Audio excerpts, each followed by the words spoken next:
fulfill their part in transforming Kenya. I'm also aware that a matter has been raised about a bridge to enable the students cross over to the other side without the dangers of the road across, and I will do the needful to make sure that a bridge is constructed so that the students in this university can live around here without the dangers of accidents. As I congratulate once again the graduates, I urge each one of you to take very seriously what you have learned in this institution and your power to contribute meaningfully and produce positive change in our country. By surmounting the COVID-19 disruptions to graduate in time, you have demonstrated courage, focus, and resilience, qualities which will stand you in good stead throughout your careers. I encourage you to go forth and serve and build and create and innovate your way into success. You will always be challenged to exercise great judgment, imagination, and integrity. Do not fall short. You carry the hopes of many generations, present and future, that our nation will rise to the fullest extent of its promised greatness in our lifetime. The government of Kenya, I repeat, is committed to investing resources to create conditions for you to seize your opportunities and exercise your capabilities.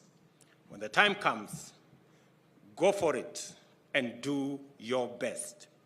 I wish you success in your future endeavors. May God's blessings follow you on your life's journey. Asanteni sana, and may God bless you.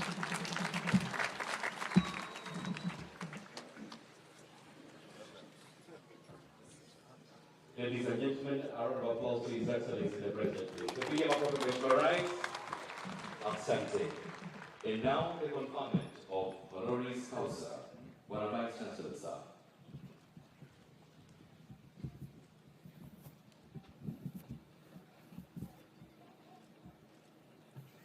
Ladies and gentlemen, Masinde Muliro University of Science and Technology hereby presents a public servant, trailblazer, diplomat, and peacemaker, who is famously known as a safe pair of hands.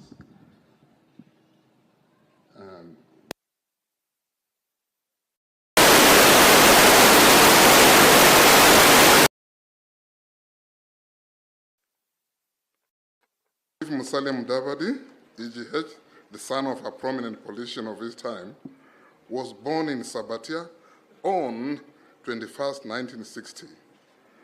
At an early age, he learned the intricacies of his leadership and the need for peace at all material times. He would then become a member of parliament at the age of 28 when he was elected and opposed in a by-election in Sabatia constituency, which was occasioned by the death of his father, and went on to retain the seat a record 4 times. Ladies and gentlemen, with the knowledge he gained from studies in economics at the University of Nairobi, he became a public servant by excellence, serving for over 19 years in 6 ministries and eventually ending up as a vice president, deputy prime minister, and now a prime cabinet secretary. Many a time, his approach to politics has served to lower political temperatures that would otherwise precipitate election-related ethnic tension and polarization in the country.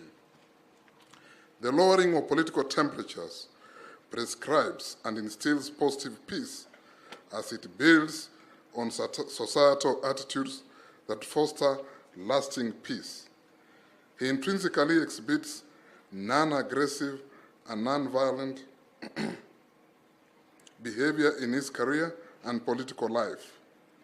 It is these traits and persona that easily predispose him as a promoter of peace that results in sustainable human security and development. In his own words, if people take peace for granted and want violence, the consequences will be unbearable.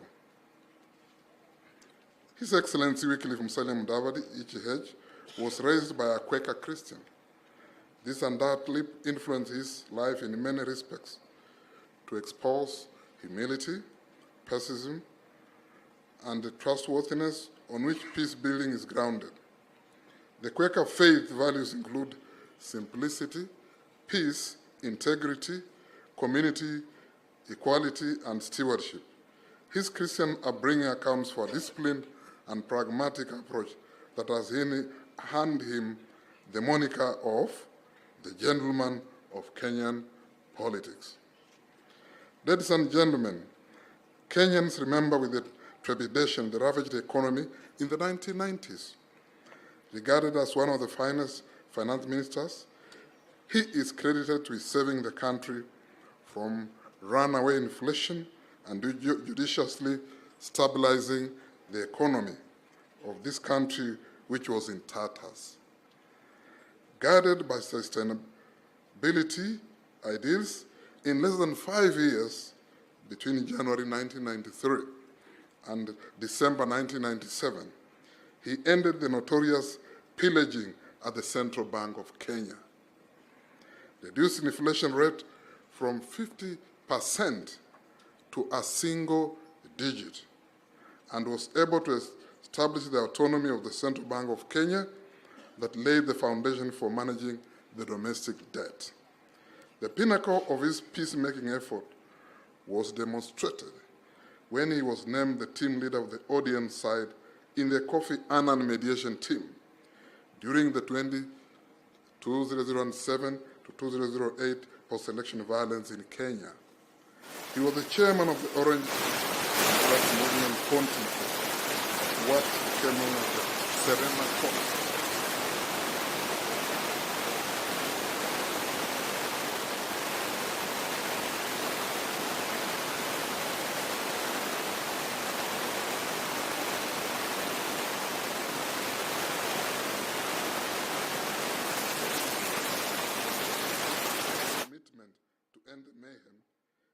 Able to successfully mediate between the Kenyan counterparts and contributed immensely to end the post-election violence. It suffices for us to conclude that his contribution to ending the violence was a huge relief to Kenyans, since it re-established and restored dignity among Kenyans and improved the well-being of those who had been confined to the internally displaced persons, that's IDP camps. The peace-building momentum that followed thereafter degenerated and restored calmness in what had dodged post-election violence, hotspots which in return secured sustainable development. This appraises His Excellency Wycliffe Musalia Mudavadi, EGH, into a continuum of persons of extraordinary caliber in peace building and sustainable development. Ladies and gentlemen, in 1999 to 2000, His Excellency Wycliffe Musalia Mudavadi, EGH, as the Minister for Transport and Communication, spearheaded the liberalization of the communications sector through an act of parliament that led to the establishment of the Communications Commission of Kenya.